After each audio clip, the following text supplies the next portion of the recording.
ఏం చేస్తుంది రాష్ట్ర ప్రభుత్వం?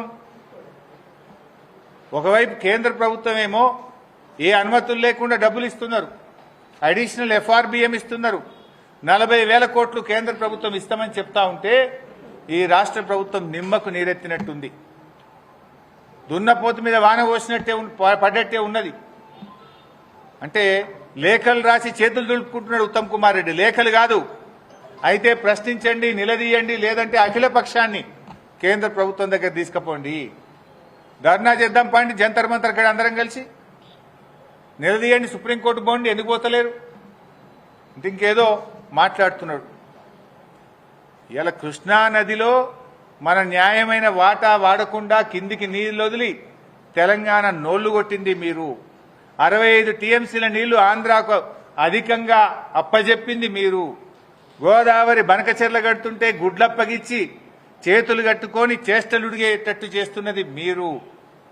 ఇవాళ Srisailam right branch canal lining జరుగుతుంటే దాన్ని కూడా నిలువరించలేకపోతున్నది మీరు. ఆనాటి బీఆర్ఎస్ ప్రభుత్వం Srisailam right branch canal lining పనులను ఆపిచ్చింది. మేము ఆనాడు ఆపిచ్చినాం, ఇవాళ మీరు వచ్చి మళ్ళీ స్టార్ట్ చేపిస్తున్నారు. ఇవాళ లైనింగ్ పూర్తయితే రోజుకు 90,000 టీఎంసీల నీళ్లు పోతాయి. ఇవాళ తక్షణమే Srisailam right branch canal lining పనులను నిలిపివేయించాలి. ట్రిబ్యునల్ దృష్టికి, సిడబ్ల్యూసీ దృష్టికి, కేంద్ర ప్రభుత్వం దృష్టికి తీసుకెళ్లాలి, అవసరమైతే కోర్టుకు వెళ్లాలని మేము ప్రభుత్వాన్ని డిమాండ్ చేస్తా ఉన్నాం. ఇవాళ బీజేపీ ఈ రాష్ట్రానికి అన్యాయం జరుగుతుంటే మన రాష్ట్ర బీజేపీ పెదవులు ఇప్పలేదు. ఇదేందో నాకు అర్థమైతలేదు. గోదావరి బనకచెర్ల మీద బీజేపీ పెదవులు ఎందుకు మూసుకుంటున్నది? చీటికి మాటికి ఒంటికాలి మీద లేసే బీజేపీ నాయకుల్లారా, బీజేపీ కేంద్ర మంత్రుల్లారా, గోదావరి బనకచెర్ల మీద మీ పెదవులు ఎందుకు మూసుకుంటున్నారు?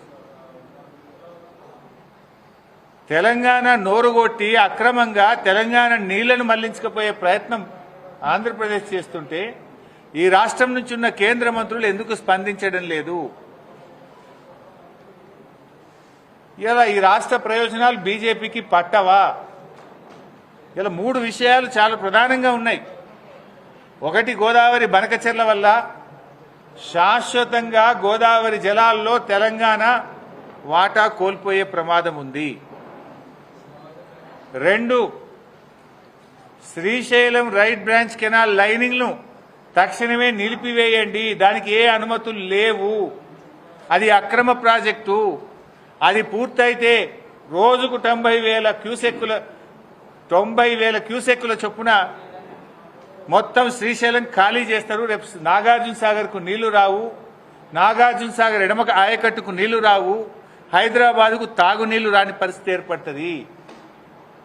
బీజేపీ ఎంపీలారా, కేంద్ర మంత్రులారా, కళ్ళు తెరవండి. ఇలా కృష్ణా నదిలో ఈ రాష్ట్ర ప్రభుత్వం చేతగాక 65 టీఎంసీలు కిందికి వదిలితే కేంద్ర ప్రభుత్వ ఆధీనంలో ఉన్న కేఆర్ఎంబీని కేంద్ర మంత్రులు ఎందుకు అడుగుతలేరు? ఎవరి బాధ్యత?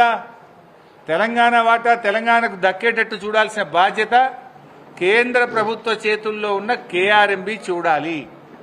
మరి కేఆర్ఎంబీ చూడదాయే, ఈ రాష్ట్రం నుంచి ఉన్న కేంద్ర మంత్రులు అడగరాయే. దీని మీద స్పందించండి. ఇలా రాష్ట్రంలో 3 ప్రధానమైనటువంటి అంశాలు. నీటిపారుదల రంగంలో ఆంధ్రప్రదేశ్ వల్ల తెలంగాణకు అన్యాయం జరుగుతుంది. ఒకటి, కేఆర్ఎంబీ కళ్ళు మూసుకొని ఆంధ్రప్రదేశ్కు దాసోహమై చంద్రబాబు అడుగులకు మడుగులొత్తుతున్నది కేఆర్ఎంబీ.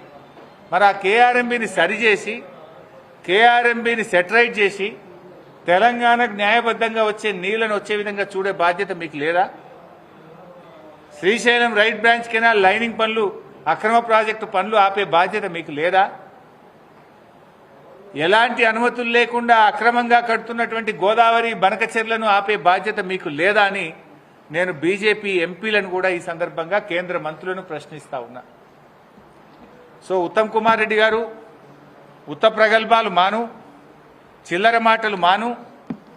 నువ్వు తక్షణమే గోదావరి బనకచెర్ల ప్రాజెక్టును ఆపే ప్రయత్నం చేయి. అవసరమైతే అఖిలపక్షాన్ని ఢిల్లీ తీసుకెళ్ళు, లేదంటే సుప్రీంకోర్టు మెట్లు దొక్కు. కేసీఆర్ గారు కృష్ణానదిలో మన న్యాయమైన వాటా రావడానికి సుప్రీంకోర్టుకు వెళ్లి కేంద్ర ప్రభుత్వం మెడలు వంచి సెక్షన్ 3ని ఇలా సాధించిండ్రు అంటే కేసీఆర్ ఆయన పోరాటం వల్ల కోర్టుకు వెళ్లి కేంద్రం మీద ఒత్తిడి పెట్టి సెక్షన్ 3ని తెచ్చిండు కేసీఆర్. నువ్వేం చేస్తావు ఆ పని? ఎందుకంత భయపడుతున్నావు చంద్రబాబు నాయుడుకు?